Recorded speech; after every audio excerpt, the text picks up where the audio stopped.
Arkansas very much prides itself in being a Southern SEC institution. And there's pros and cons that go along with that. But you're basically, and again, this is not reality, but the perception is, well, you paired us with the redheaded stepchild, Missouri. Well, if you look at the last decade and a half, there's no question who has had the better program. It's the one in Columbia, Missouri.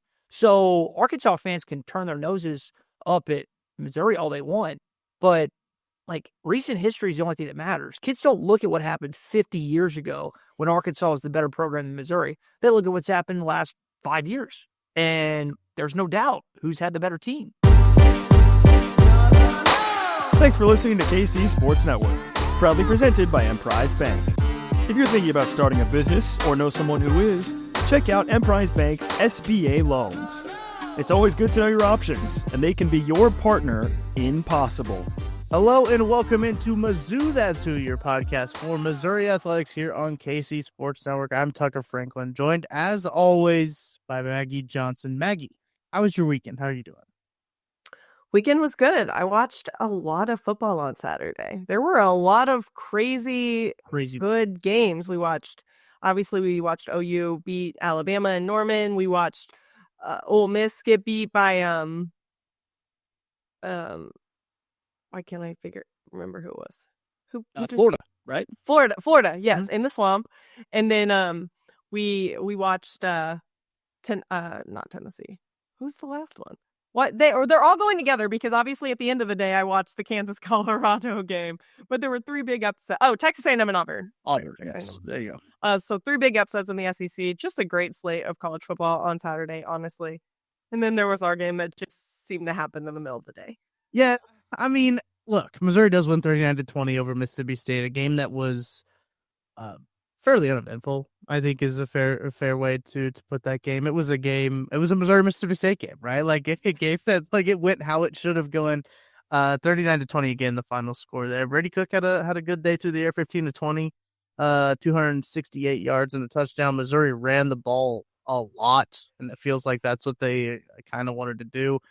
They had 204 rushing yards, pretty 50-50 in terms of their passing and rushing yards, though. Now that I look at the stats here on this game, but a game that I don't think we were even too worried about. A lot of people I don't feel like too worried about Mississippi State. That program is just in kind of disarray right now, and in games like that, Maggie, I don't know how you feel about this, but this is sometimes hard to take away a lot of things from games like that. And we talk about this too with this is a different level, obviously, than UMass or a Buffalo, right? This is obviously an SEC opponent, but in games you're supposed to win, it's hard to take away a whole lot of when you're playing lesser opposition. Right. And then also, honestly, for Mizzou, like you said, don't learn a lot. I think, on the other hand, Mississippi State probably learned a good amount. Yeah. They have a lot of young guys. I think for what they were and what they're able to put together, they're not terrible. But they just weren't on the same level in any way, shape, or form as Mizzou. And Mizzou was able to kind of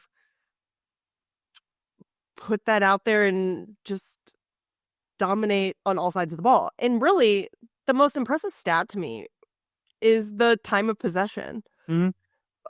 I think Mississippi State had a few possessions in the second half of that game. There weren't very many, but Mizzou had 41 minutes and 51 seconds of possession time.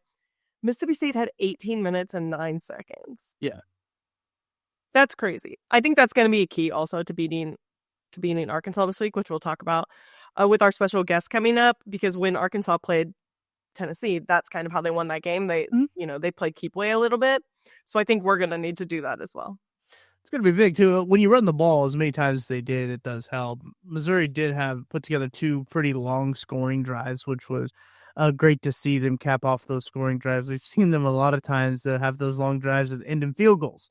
These ended in touchdowns as well. Good to see from Missouri as well. Also, big plays are back. That was pretty cool to see. Big passes to Luther Burden, not Mookie Cooper. Sorry, I looked down at my notes too soon. to Marquise Johnson, as we will talk about Mookie Cooper here in a little bit. But that was exciting to see. The deep ball coming back into the offense, and Brady Cook looking like he's a little healthier. Like, that was awesome to see. That Brady Cook, or the Brady Cook to Luther Burden pass in the end zone, I think it was for 28 yards or something like that. Yeah. But that throw and the awareness that Luther Burden had to change directions and move on the opposite side of the defender, I've probably watched it like 40 times on Twitter by now. It's just a great catch. Yeah. He showed with that right there why he's the best wide receiver in the country.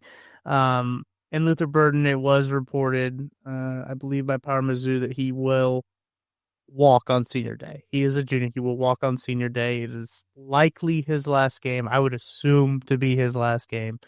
If I'm advising Luther Burden, I'm advising for this to be his last game. But overall, Luther Burden's legacy as a Missouri Tiger, probably another podcast that we do, I think will be looked upon fondly as we talk about his whole time, as he kind of changed the direction of a program. Not to be hyperbolic, but I mean, him committing to Missouri after decommitting to Oklahoma, having, Alabama and Georgia on the table with a Mizzou hat, and then choosing the Mizzou hat might be one of the biggest decisions in the University of Missouri football program history. And I'm glad that he's getting to walk and getting to be honored on this day. I will say that those 3 years went by incredibly fast. Yeah. I think for a lot of us, we've been watching him since he was maybe a freshman or sophomore in high school. And it seems like getting him to come to Mizzou, a program who at that time, 2018, 2019, was struggling. Yeah. I mean, 2019, our quarterback situation was a nightmare. I mean, 2019, 2020, once Drew Lock graduated, I don't think we really kind of knew what we were doing for a bit. We obviously got the transfer portal quarterback to come in. Kelly Bryant. And right? Kelly Bryant. Kelly, and then you went to Bazelak after that? Was that Bazelak after Kelly? I think we had Bazelak, but then we also had, because Kelly Bryant got hurt, so we also had that guy that can play wide receiver. I forget what Robinson. We had Robinson play. So it's just kind of been a nightmare. So for Luther Burden to be like, this is my home, this is where I want to play, and I'm going to make a quarterback look good, because sometimes that's kind of what he's done. Sometimes he's kind of made Brady, and I'm not saying that Brady Cook's a terrible quarterback. I think he's probably up there in terms of what he's done for Missouri, probably up there in the top 5, maybe not statistically, but just what he's done for Missouri. But Luther Burden, I don't assume came to Missouri being like, oh yeah, Brady Cook, that's who I want as my quarterback, and they've just like formed this tandem that has been awesome to watch. Yeah. Sean Robinson, by the way. I know it was Robinson. It's like, what's like, you get a whole new like team of players, and I feel like that's horrible to say, but sometimes you just like the first names just kind of slip your mind a little bit. And sorry, Sean. I'm looking at this list of quarterbacks since Drew Lock, and it is not great. Kelly Bryant, Connor Bazelak, obviously, who is balling out with the Bowling Green Falcons. Like, that's a good MAC team. Sean Robinson, he played for 5 games, and then obviously Brady Cook. Tyler Macon, remember that guy? I surely do. Golly. He only left before the 2023 season. Oh yeah, before 23. Yes, he was on the team for 2021, 2022. Mm-hmm.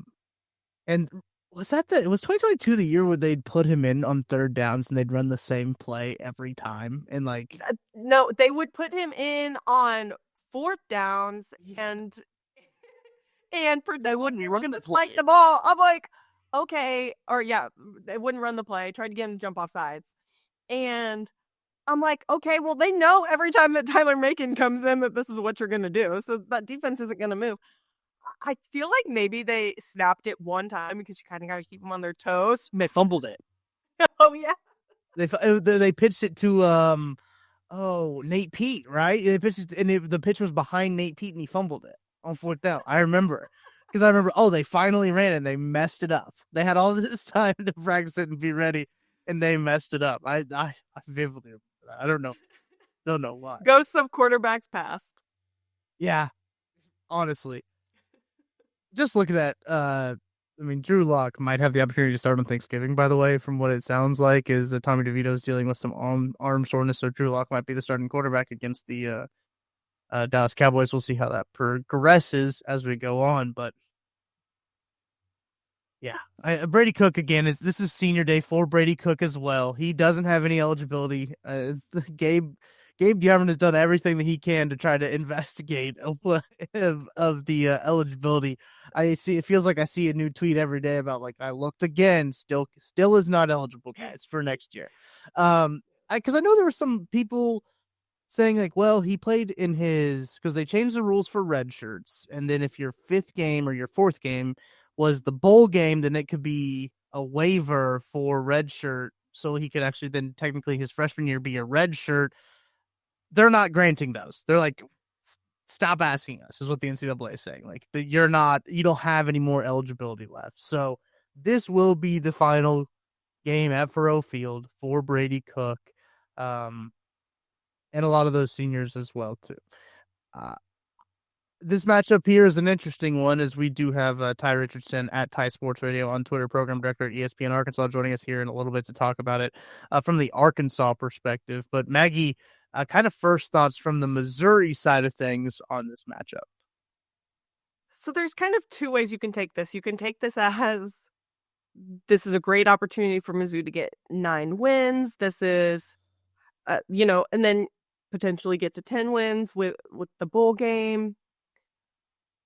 I'm trying to figure out who the game's more important to, I guess is what I'm trying to say. Like, is it more important for Missouri to potentially get to that 10 win, which I think is vital to keep up the recruiting, to get into the transfer portal? I think it's very important.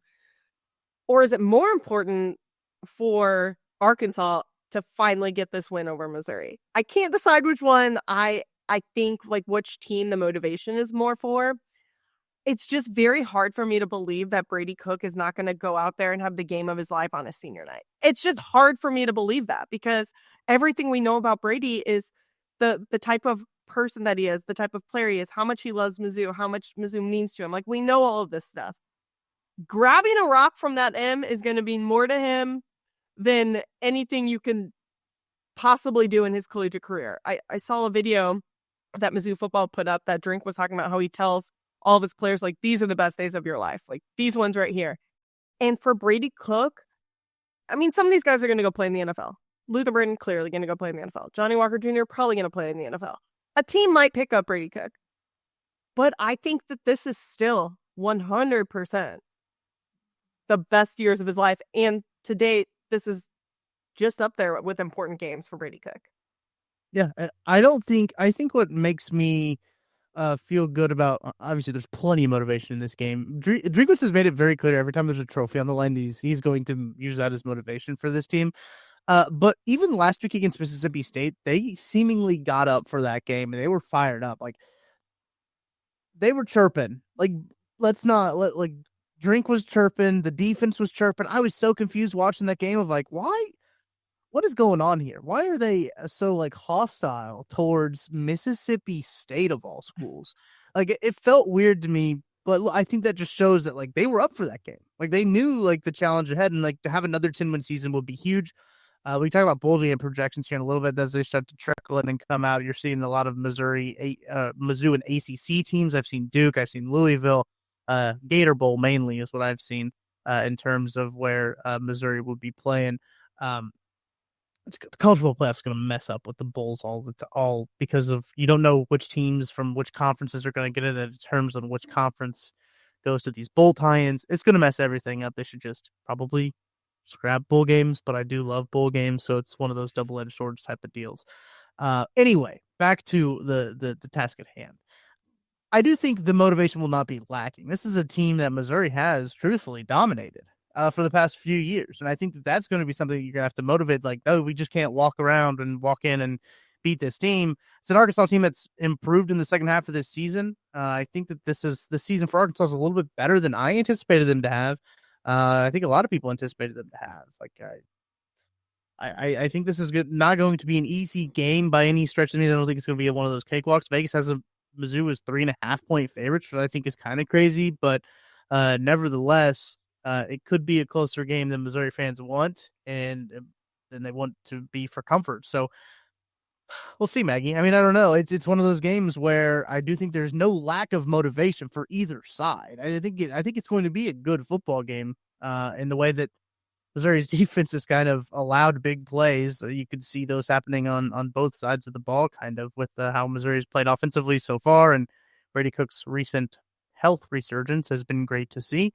It's obviously helped the offense out. But, yeah, it's one of those where it's going to be a good football game. The line of 3.5 is very interesting. It makes me think Vegas knows something. Agree. The games are always Arkansas-Mizzou games, besides last year, which was a complete blowout, and 2021, which was kind of a blowout, but I think we scored kind of closer to the end to make it look like a little bit less of a blowout. I think it was like 35-17 or something like that. But the games are good. The games are always good. They're always close. I don't care what Arkansas fans say. They want to win this game. I don't care what Mizzou fans say. They want to win this game. Yeah. So the rivalry aspect, whether you think it's a rivalry, you don't think it's a rivalry. If you don't want to win this game as a player, as a coach, as a fan, you're not even get your out of the SEC. Because right. You should want to win every single game and get as many wins as you can every single game, because there's a big difference between a potential 10-win season and a potential 8, 7, whatever. Like, it looks different. To recruits, 100% looks different to recruits. So this game matters. It matters more to Arkansas than I think they let on. I'd agree with that. I do think that this game. I think it's a rivalry game, and there's a trophy involved. You're not playing just regular trophy. I've heard. Yeah, very big trophy too. You're not just playing games for trophies that aren't rivalries, right? Like, I know that like this was kind of an assigned rivalry, right? And we always joke about that, where the SEC is like, well, you need a rival, I guess just take Arkansas, just take them. And Missouri's kind of developed rivalries with maybe Kentucky or Tennessee that the fans probably feel a little bit more. South Carolina, yeah. You got a trophy in that game though, so I'll give them that. South Carolina is probably a bigger rival, truthfully, than what Arkansas is for Missouri right now. If any fan base should feel like it's not a rivalry, it should be Missouri. Should be the team that feels like it's not a rival. Like, if you look at just historically, I shouldn't say historically, recent history, I should say, Missouri should feel like this is not a rivalry. And we'll talk about that. We'll get into that with Ty Richardson here, the program director at ESPN Arkansas down there. But you look at schools like Oklahoma and Oklahoma State. That rivalry is flopsided as hell. It's like Oklahoma 1 million, Oklahoma State like 15. It's worse than the Missouri Oklahoma. You know what I'm saying? Disparity, yeah. Yeah, disparity. It's worse than that. And they're still sitting here and be like, that's our rival. And I get that it's in the same state, but it's probably not that much further of a distance from Arkansas to Missouri, So yeah. I don't think that Mizzou coming in, the reason they gave us Arkansas is because Arkansas doesn't really have a rival that they call like their first, like that calls them a rival back. Like Mizzou has Kansas. Kansas thinks that we're their biggest rival. 100%. Yeah. Missouri thinks Kansas is. Kansas thinks we are. You have Alabama and Auburn. Same thing. Arkansas, yes, they have those rivals with Texas A&M and with LSU, but I'm pretty positive that LSU thinks of Alabama as more of a rival than they think of Arkansas. So I don't think it was a bad, when they did it in 2012, that it was a bad go-to. I just think that it hasn't worked out in Arkansas's favor, and that's why they kind of fight it. For sure. It's an interesting one. All right, Maggie, let's get into our interview here with Ty Richardson. We're going to take a break. On the back side of that, when we come back, we will talk to Ty and get his thoughts on the Missouri-Arkansas matchup here. But first, before we take a break, I got to tell you about Home Field Apparel. I popped the hoodie on again, Maggie. I can't stay away from this hoodie. It's getting chilly. And it just in Missouri, look, the weather's supposed to be real chilly for Saturday's game. You're going to need a little bit more than probably just this great looking hoodie from Home Field Apparel to keep you warm. But they've got all kinds of stuff for all different seasons there at homefieldapparel.com. Basketball season quickly creeping up. I know Missouri basketball has played a couple of big wins for the Missouri basketball team. They got plenty of stuff at Home Field Apparel to help you celebrate those big basketball wins and to keep you stay warm inside Mizzou Arena, as well as we hurl towards the winter months. And you can get 15% off, your first order at homefieldapparel.com using the code Mizzou24 with the holiday season quickly approaching. They also got a Black Friday deal going on right now as well, 30% off. And you can get some pretty nice stuff. That pullover, Maggie, I don't know about you. No. I see that pullover, 30% off. Might be calling my name with a little bit of a Black Friday sale that they got going on there, too. Just stay tuned because they might have some more deals coming out as well. Go in there, put your number in, put your school in. They'll send you updates, too, and they have new Mizzou drops. Cause I think they just dropped a new hat as well. So, like, they're always refreshing the stock of the Mizzou stuff. They're always bringing in new designs. Not just for Mizzou, but for any schools. If you got some Nebraska fans, look, they're bowl eligible now. If you got some Nebraska fans in your life, you got to buy Christmas gifts for homefieldapparel.com. Go ahead and get you some stuff there. But let's go ahead and take a break, Maggie. When we come back on the other side, we will talk to Ty Richardson of ESPN Arkansas to get the lowdown on the Hogs coming up next. Looking for tickets for your next event? Tickets for Less is your number one source. Save big on every purchase when you use promo code KCSN at ticketsforless.com. Ty, I appreciate you hopping on with us to talk Arkansas and Missouri. Excited for this matchup here. How you doing? How you been? Man, been good. I don't know if I necessarily feel great about this game heading to Columbia this weekend. Arkansas's never won here. They've had chances, blown it every single time. Drinkwitz loves to rub Razorback fans' noses in it. And I know Missouri is maybe a game or two behind where they thought they would be at this point, but I think they're pretty competent heading into Saturday just based on recent history. Don't feel bad. I think Drinkwitz likes to rub every team's noses in something. So yeah, don't feel targeted there.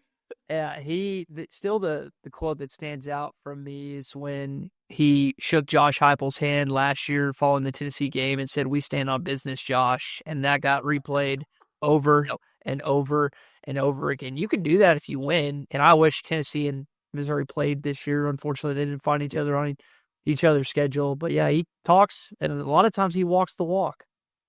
He's gonna do his best to. We'll say that he'll do his best to try to follow it up. And look, even we as Missouri fans are aware of how Eli Drinkwitz rubs the rest of the nation as he kind of as he comes off, and even he had some spats with Mississippi State, right? A team that doesn't have a whole lot to play for, but he's still chirping at them and still getting after them a little bit. That's just how he is. I mean, that's how he is. If he's your coach, you love him. If you're playing against him, you hate him. Somebody, know you fans said it's like Baker Mayfield. They're like, most people hate Baker Mayfield, but we idolize Baker Mayfield. So yeah, I don't think he's going to be saving himself with very many fans, opposing fans, as long as he's at Missouri. And Arkansas had one of those coaches last year, and Eric Musselman for the past several years, where several Missouri or other SEC, really outside the sphere of SEC basketball, there's a lot of people that hated Muss. And so Arkansas fans should understand that the comparison to be like, okay, we loved him, he's our guy, but we understand why people hate him too. So I think Drink's a good comparison there.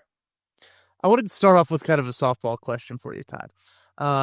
What's the vibes like around this Arkansas football team coming into the season? I think it was Arkansas and Florida where two teams talked about that we're going to fire their head coaches. Things have gone a little bit differently. I think there's a lot of different external factors, right, when it comes to firing coaches now that I think there's some pause for both those programs. But what's the vibe like for Arkansas football right now? Kind of weird. You're 6-5. You got a chance to be 7-5 after this weekend, but a lot of Arkansas fans, just like I said, based on past precedent, expect to lose. And so you find yourself 2 wins better than last season. You're going to a bowl game, but I mean, in my opinion, that's a mediocre season. Now, if you beat Missouri on Saturday and then you win your bowl game 8-5, you double your win total from last year. I think that's a really good year. I'm not going to say as far as great.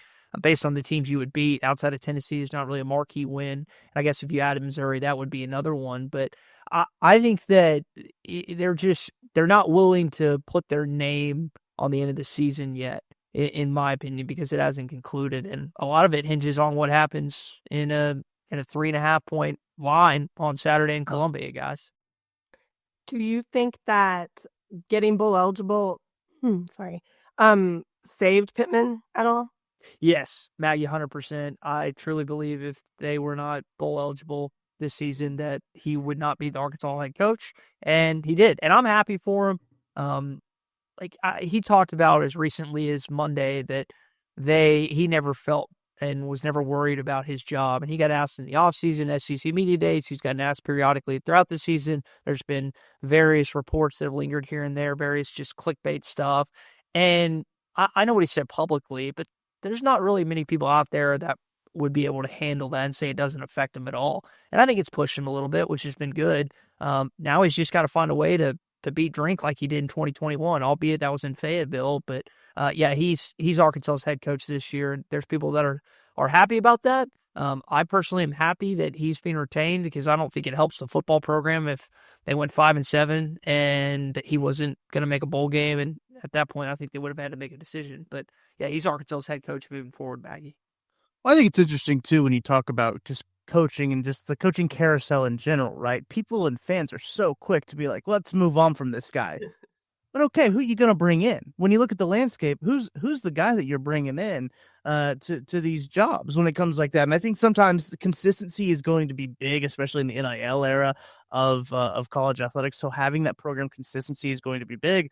So I think I'm with Arkansas. Like, you want to stick with the guy that's going to bring some consistency and have that to your program. And how many times you're going to be able to wholly upgrade over what you already have? I don't know. The market this year is not as full as it has been in years past. Yeah, and Tucker, we might be in a situation where no SEC coach gets fired, and I don't know how long it's been since that happened. Yeah.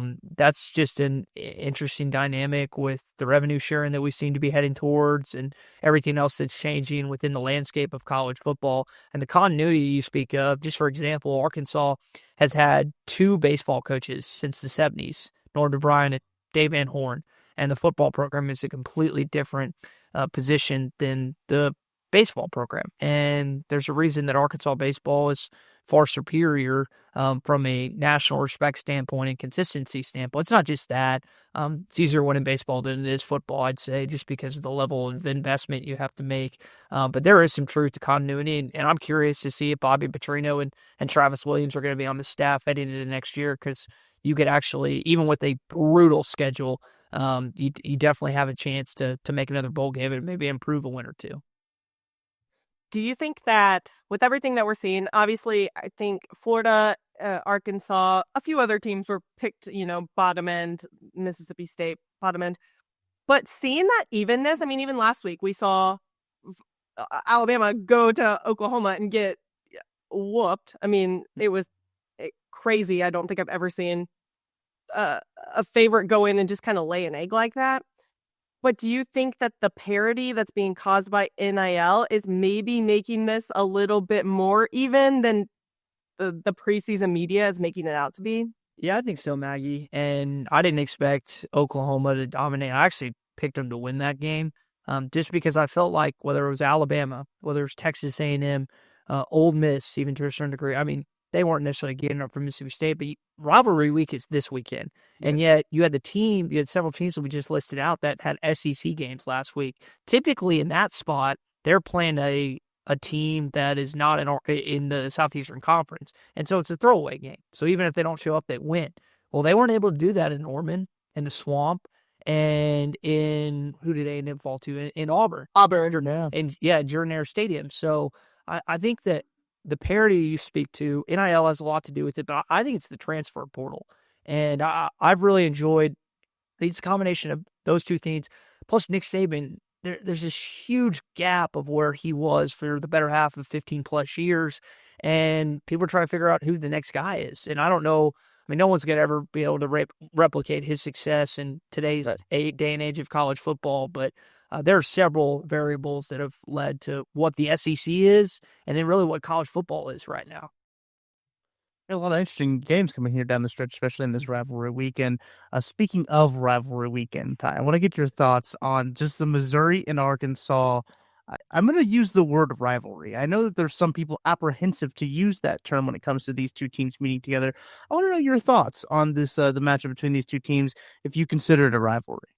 Guys, I know there's a trophy in this game, and Nice. I really don't have a Missouri connection. Like, almost every SEC school, I have a friend or a family member that I directly correlate with that school. And I say that actually, my brother-in-law is Missouri, but he's not like obnoxious or over the top in anything. In fact, I don't think there's been a single game in the history of this rivalry that he is like texting or group text or anything like that. He's very calm, he's very collected, and he's very humble. So I just like, to me, Missouri, and I know Sam Pittman was talking about in the same line of thinking as Texas and LSU, but it's not. Fans don't think it. I don't think Arkansas players think it. I don't know where Missouri players, coaches, for Drink, Arkansas guy probably means a lot to him, but I don't think Arkansas, Missouri is in the top 5 of Arkansas's rivals, and it should be because Missouri keeps kicking Arkansas's ass every year.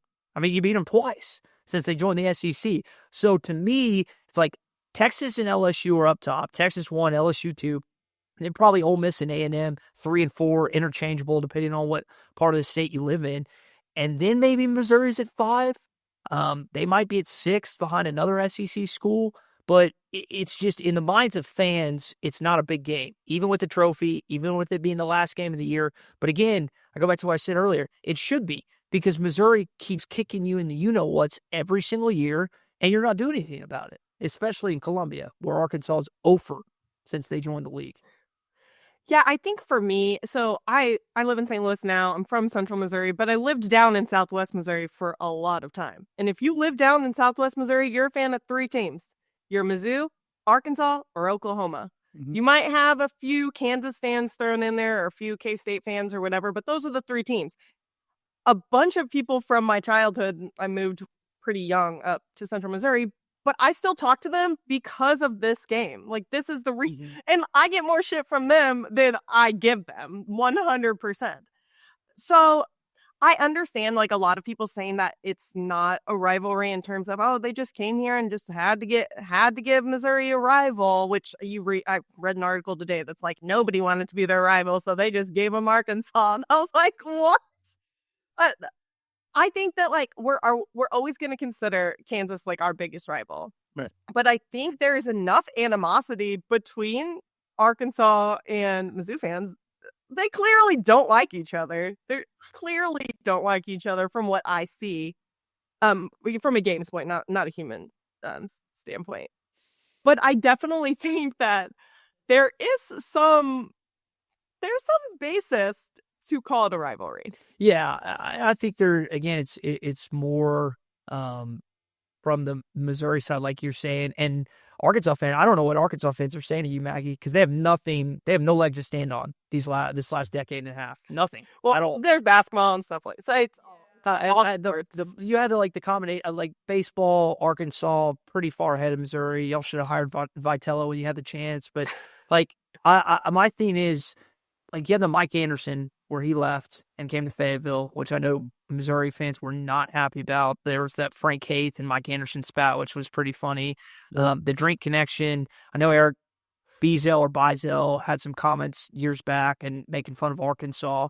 And that's what it needs. Like, if you want to boost it, then do stuff like that. And I don't know if you caught Sam Pittman's comments earlier this week, but apparently Drink told him, he was like, yeah, I'm going to try and stir this up. So, I respect Drinkwitz for sticking to it, and him, Bell, and Pittman be like, hey, I want this to be a rivalry, because, what makes college football fun?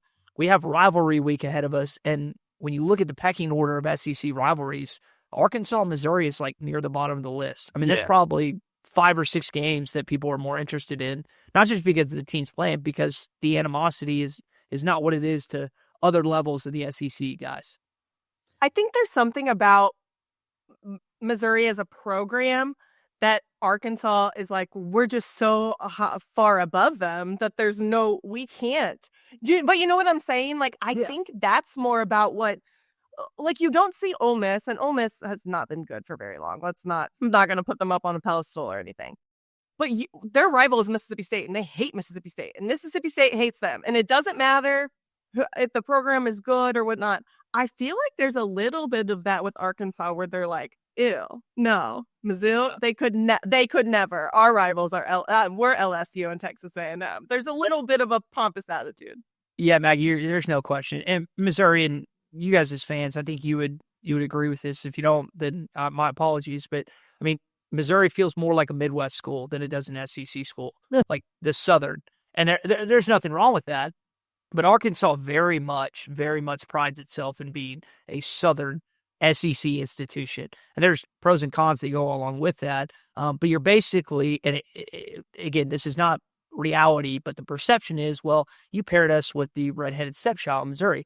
Well, if you look at the last decade and a half, there's no question who has had the better program.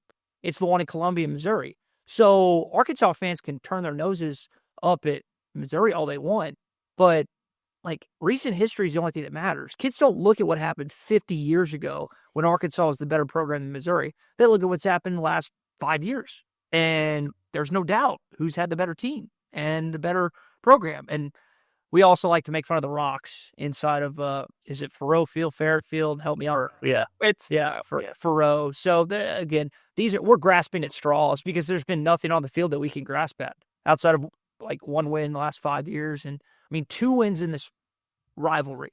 What rivalry do you know that's so lopsided that, and there's some out there that are still intense, but I mean, if Missouri keeps kicking Arkansas's tail, it's not really going to be a rivalry. It's just going to be a reckoning of sorts each and every fall.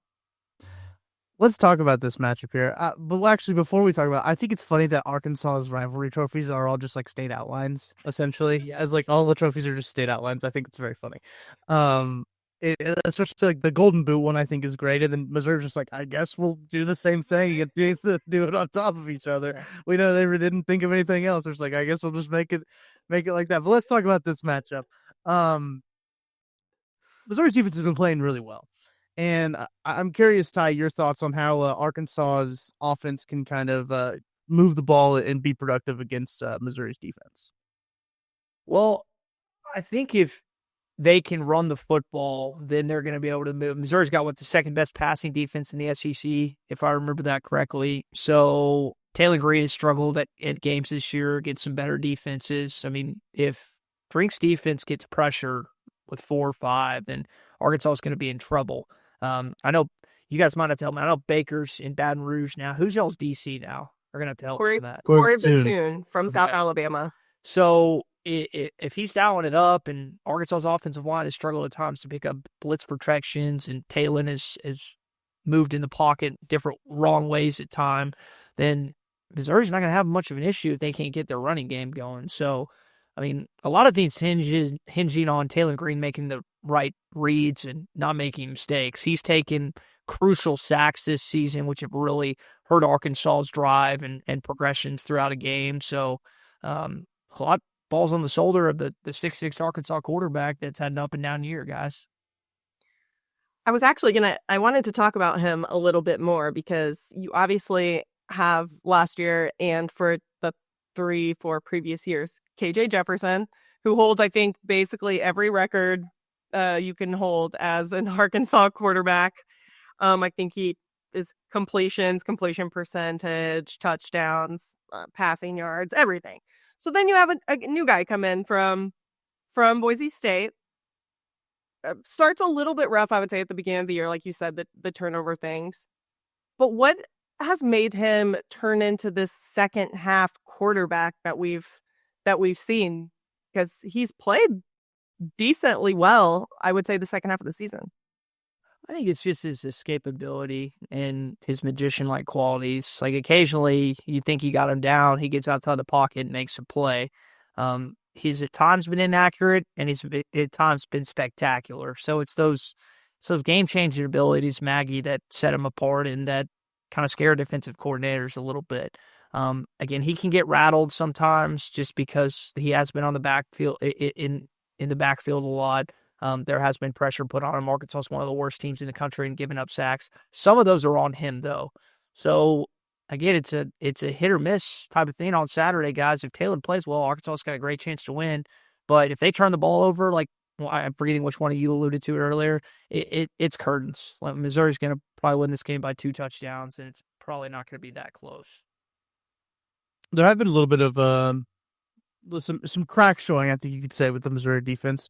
When coming down the stretch there in that Mississippi State game, there are some times where you saw some vulnerabilities from that Missouri defense.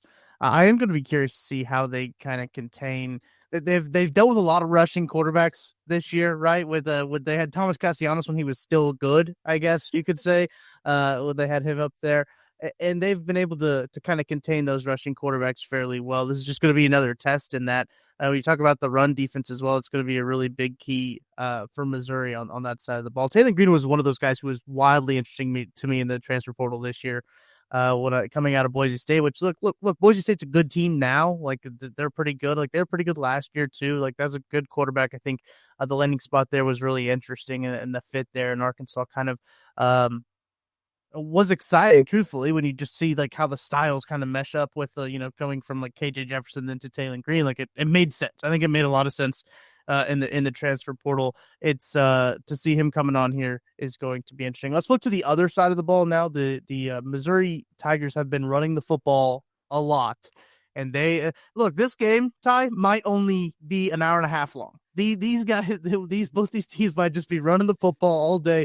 I think ESPN is going to do whatever they can to make it 3.5 hours, because they're going to do those 3-minute commercial breaks they do. It seems like between every drive. Commercial breaks are out of hand in college football. But both these teams want to run the football. How is Arkansas going to stop Missouri from running the football? Well, Arkansas has actually at times been a pretty good run-stopping team. Their passing defense has been an issue. Now, they switched up some guys in their back end, and they're hoping that they can see similar success that they saw against Texas. So, if you look at Arkansas this season, they've done pretty good against some younger quarterbacks like Nico. They struggled against Nussmeier and Dart, but then they had one of their best performances of the season 2 weeks ago against Texas and Quinn Ewers. And that was an offense that hung like 49 on Florida the week before, who we saw stonewall Jackson Dart and Ole Miss. I mean, like you said earlier, college football just makes no sense. No sense, no.